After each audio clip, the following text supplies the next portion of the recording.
All right, Prime Minister Modi has landed in Singapore to a roaring welcome. It is a two-day visit. This is the second leg of his two-nation tour, and this will be the fifth time that Prime Minister Modi will visit Singapore. India and Singapore have elevated their ties since 2005 with trade and connectivity and deeper linkages in the areas of fintech as well as IT likely to be the key thrust areas in this visit. There's also an expectation that more pacts could be signed between India and Singapore related primarily to closer movement of people as well as swifter movement of funds, which is related to banking and the IT and fintech space. Singapore accounts for a large market from where Indian companies have been raising funds. It's also a key source of FDI for the Indian economy.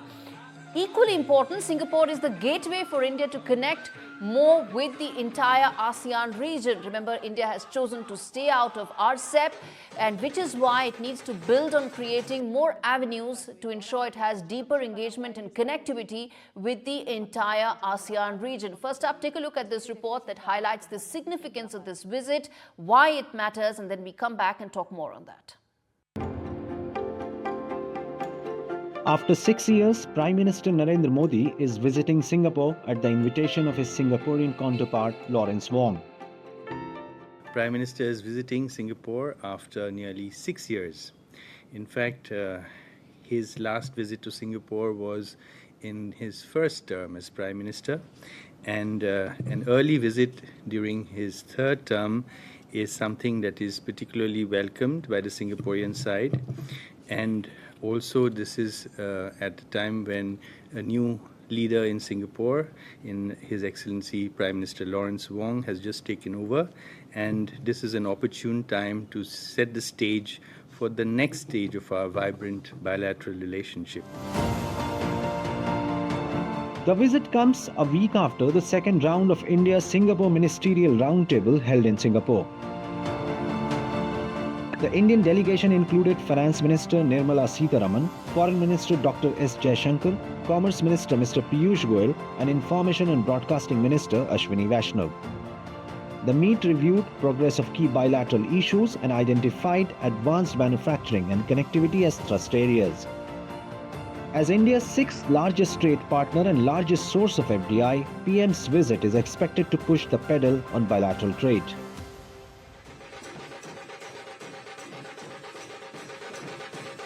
Singapore is India's sixth largest trade partner worldwide and the largest source of FDI during the last financial year. Investments have also been very large. Since 2000 till now, we have had cumulative FDI of about 160 billion US dollars. One area of interest or congruence between the two countries is semiconductors, and Singapore has a wide range of expertise in manufacture, fabricating, or even producing semiconductors in its region. And India will be expecting a deeper and serious cooperation with Singapore in this domain. India has deep strategic and commercial interests in Singapore. There are over 9,000 Indian companies registered in Singapore. 80% of listed offshore bonds by Indian issuers are listed on Singapore Stock Exchange. In February 2023, India's UPI and Singapore's PayNow connected for speedier remittances between the two nations. The visit comes as India is countering Chinese influence in its maritime domain by pushing ahead its Act East policy. As New Delhi continues to build on its role as a major player in the Indo-Pacific, these visits will pave the way for deeper strategic and trade collaboration between India and the entire ASEAN region. Mohammad Ghazali for NDTV. All right, there are multiple legs to this visit. It is significant for a variety of reasons, trade being one of them, connectivity another aspect of it, maritime security, the larger implications of what India wants to do in terms of its Act East policy. We'll try and cover all that with an esteemed panel, Girija Pande, Chairman, Chain IQ, and joining me from Singapore, Amitendu Palit, who is at the National University of Singapore, also joining me from Singapore, as well as Professor Harsh Pant, who is the Director of Studies and Head of the Strategic Studies Program at ORF. Good evening, gentlemen. Thank you so much for taking out the time and speaking to me. Let me start with you, Professor Pant, which is that when we talk about this visit, as I said, there are multiple legs to it, whether it's the trade, the connectivity, the larger strategic aspects, and the economic implications of this. We'll try and cover one by one all aspects of it. But first up, how do you see the India-Singapore relationship building from here on? It's already seen major upgrades in the last 19 years. How do you see it now going forward? Thanks, Gaurie. I think, Singapore has always had a very special place in India's Southeast Asia engagement. In fact, it has been a bridge to India's Southeast Asia outreach. And in that sense, I think the next phase perhaps lies as India builds its ties with other members of Southeast Asia individually. Because there is a certain desegregation we are now witnessing in India's bilateral outreach to individual member states. I think Singapore will continue to play a very important role. And as you mentioned, this is a relationship that traverses various spheres. So this is not a unidimensional relationship. And given the nature and the multidimensional nature of this relationship, I think that perhaps now the scaling up of this relationship is going to, is likely to happen. And in more ways than one, perhaps we are looking at trade, connectivity, defense, security, but also, given that the fact of digitization that has become very important. We have just had the ministerial meetings between India and Singapore, where a very expansive agenda across the critical ministries was laid out. So I think this is the time now to look to see more ambition in this relationship. And perhaps given that this is Prime Minister Modi's 5th visit to Singapore, yes, it in itself underscores the commitment that India has in this relationship as it builds a wider Southeast Asian engagement. Absolutely, absolutely. Mr. Pandey, let me ask you this, that how pivotal is Singapore, first from larger point of view, from the connectivity point of view between India and ASEAN and the trade opportunities it could throw up?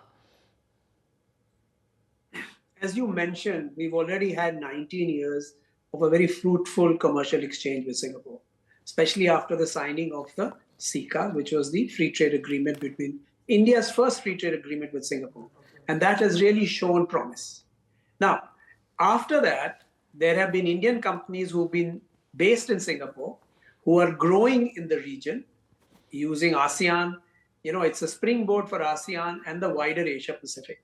So we can see a fair amount of trade and investment on both sides. India has invested in Singapore, Singapore has invested in India. The trade has been growing, and therefore we can see that as India now, especially you asked me about in future, especially in the semiconductor chain, as India now progresses into the semiconductor chain, setting up fabs and testing and packaging facilities, Singapore is very important node in the global semiconductor chain. Right. There are companies here who can provide skills, they can provide components, who can provide training, and who can provide investment as India grows into the semiconductor stage. So that is the first issue. The second issue is how to go to the wider ASEAN region from Singapore. Singapore is very well connected in ASEAN. In fact, it's one of the original members of the ASEAN. And therefore, there's a wider market of 650 million people. Exactly. Where Indian companies must grow. Thirdly, ASEAN and Singapore in particular are export-oriented economies, export manufacturing. India can learn a lot from export manufacturing and export orientation of this part of the world. Absolutely. Okay. Amitendu Palit, specifically if one were to talk about the semiconductor industry that Singapore has, it contributes to around 10% of the global semiconductor output, 5% of the global wafer fabrication capacity, 20% in terms of the equipment production. So the question is that how does India go about making best utilization of Singapore's ecosystem management experience? That's what is really done here. How do Indians marry their design capabilities with the Singaporean experience as far as the semiconductor industry is concerned? I think I'll put it in this context that Prime Minister Modi's visit is a very important signal that India wants to work closely with Singapore in the Indo-Pacific region. And when I say that, I'm mindful of the fact that India and Singapore, along with 6 more Southeast Asian countries and a large number of other countries, are a member of the Indo-Pacific Economic Forum. And within this IPF, there is a very strong emphasis on development of the semiconductor industry. I think what India is looking to do insofar as its engagement with Singapore on the specific subject of semiconductor capacity building is concerned, that India has already signaled its intention to become a global semiconductor hub in the foreseeable medium term.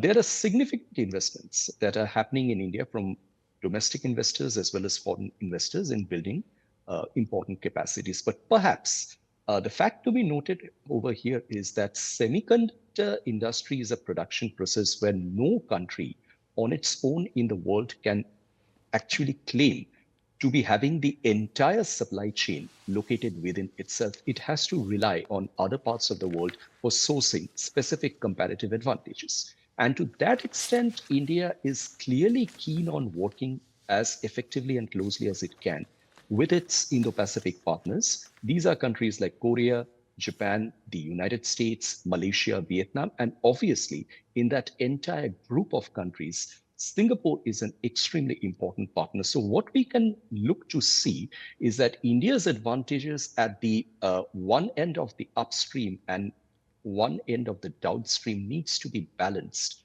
by the advantages that you mentioned, the wafer, the fab, and so on and so forth. And we can expect, in addition to this, a lot of conversation in the area of skill and management expertise insofar as bringing semiconductor production to a successful integration of supply chains is concerned. Absolutely. I think some of that expansion for Singapore companies could also take place in India. That's another opportunity that lies. And 9 out of the 15 top semiconductor companies have presence in Singapore, and the scaling up of those operations could actually take place in India. But Professor Pant, if one were to now, take a slightly big picture view in terms of India-Singapore ties, trade is one aspect, as I said, the larger strategic implications of this, the Act East policy that India is now pushing the pedal on, that rests to a large extent also on the relationship that India and Singapore have in terms of its larger impact for maritime security. Yes, absolutely. I think Singapore's critical position at the very center of the East-West shipping lane, very important maritime domain in terms of the wider Indo-Pacific. ASEAN centrality is critical for India's Indo-Pacific outreach, and I think in that ASEAN centrality, Singapore is very critical anchor. So in more ways than one, Singapore becomes such an important partner for India because historically the comfort level between India and Sri Lanka had been remarkable, both from the non-alignment days to the contemporary times where this idea of engagement between India and Singapore has allowed for new possibilities to emerge in India's engagement with wider Southeast Asia. So even when the wider Southeast Asian engagement has been relatively lackluster, I think bilateral engagement with Singapore has been quite solid, and in that has allowed for new possibilities to emerge in India's, the kind of role that India had wanted to play. And maritime security is right at the heart of this debate today, because Indo-Pacific debate, strategic debate today centers around what is going to happen in the maritime domain and how security and stability in the maritime domain, whether it is trade or whether it is connectivity, is contingent on what I think the countries, the stakeholders in the region can bring to bear in the maritime domain. Yes. And I think therefore India's partnership with Singapore yes, and with other like-minded countries in the region becomes so very critical. Yes. Because that is the wider maritime landscape is going to be shaped up. Absolutely. Girija Pande, I want to bring you in on the fact that in the last couple of months itself, India has reached out to several partners, whether it's hosting Vietnam, Malaysia, reaching out to Brunei, Singapore, and so on. Does this reflect the urgency in terms of addressing a region where some skeptics would believe that China does have deeper engagements in, historically has greater presence in, and now India is sort of pushing the pedal on it? Well, certainly the Chinese have also been here, and historically both countries have been here. If you look back nearly thousands of years, India and China were both in ASEAN. And in fact, many parts of India, ASEAN are called Indo-China. So there has been a historic link by both countries. The issue is that the Chinese trade relationship with ASEAN is much, much bigger than with India, because in fact, for most of them, China is the largest trading partner by far, even ahead of the Americans. So India certainly has a catch up to do. The Indian companies are here. The free trade agreement has been signed. India has not signed the RCEP, which is the Regional Comprehensive Economic Program, which China has signed and others, which gives them some advantage. But India has to make up, and we need to have our Indian companies moving out to such a large area of nearly 650 million people. Now we need to find ways of doing business. All these countries are different. Thailand is different to Malaysia. Malaysia is different to Indonesia. Philippines is different. These are big, largish economies. In fact, Exactly. as you know, Indonesia is something like 250 million people. Right. So we have to catch up as the growth in these countries is going on. It's been an average growth of 5%. Yes, and I think that's the reason why this region is so important, because that's the trade and security conundrum that ASEAN faces, which is that the security threat is also most from China and the trade exposure is also maximum to China, which is why relationship and strategic relationship with India could actually be hugely beneficial both for New Delhi and of course for ASEAN regions as well. Amitendu Palit, as we wrap up this discussion, I want to ask you what according to you should be the 2 or 3 key pivotal areas that you would expect more focus to be on. Of course, trade is likely to be a pivotal area. Defense, already there's been a lot of cooperation that has happened in the last, and they are only building on it. But what do you think would stand out for you? You know, the trend, the conversation still now, and let's not forget the fact that only the previous week, the India-Singapore Ministerial Roundtable was held, where the prominent ministers from both countries bilaterally discussed a number of issues.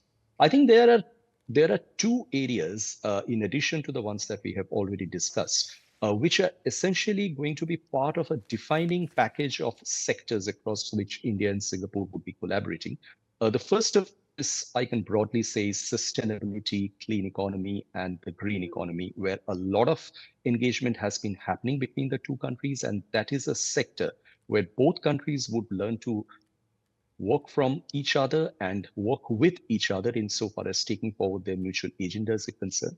And the second, something on which some progress has already been achieved insofar as digital connectivity is concerned, through interoperable digital platforms between India's UPI and Singapore's PayNow.